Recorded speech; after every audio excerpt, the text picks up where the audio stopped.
les trois enjeux principaux pour les professions libérales. C'est quoi? Le premier, c'est celui de la considération et de la reconnaissance définitive de ce que les professionnels libéraux constituent un corps intermédiaire réel, ont une vraie importance dans la société française et constituent évidemment des fers de lance des réformes de notre pays, et qu'on remette cette notion-là au cœur de la considération des pouvoirs publics vis-à-vis de nos professionnels libéraux, qu'on arrête de les assimiler à des nantis, une espèce de grands bourgeois, parce que ça suffit. La deuxième, c'est évidemment celle de la vitalité de nos territoires.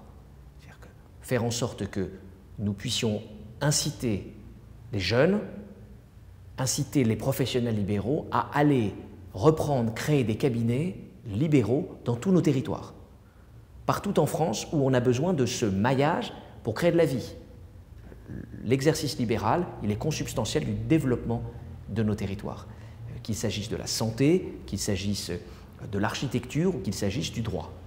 Et puis la troisième exigence de l'UNAPL, réflexion importante pour l'avenir, qui va conditionner les choix politiques des professionnels libéraux, c'est celui de la reconnaissance nationale de l'interprofessionnalité, de cette représentativité patronale de l'UNAPL. Aujourd'hui, le patronat français n'est représenté que par le MEDEF, la CGPME et l'UPA. Formidable, mais personne ne représente les entreprises libérales et leurs salariés, 2,5 millions d'actifs.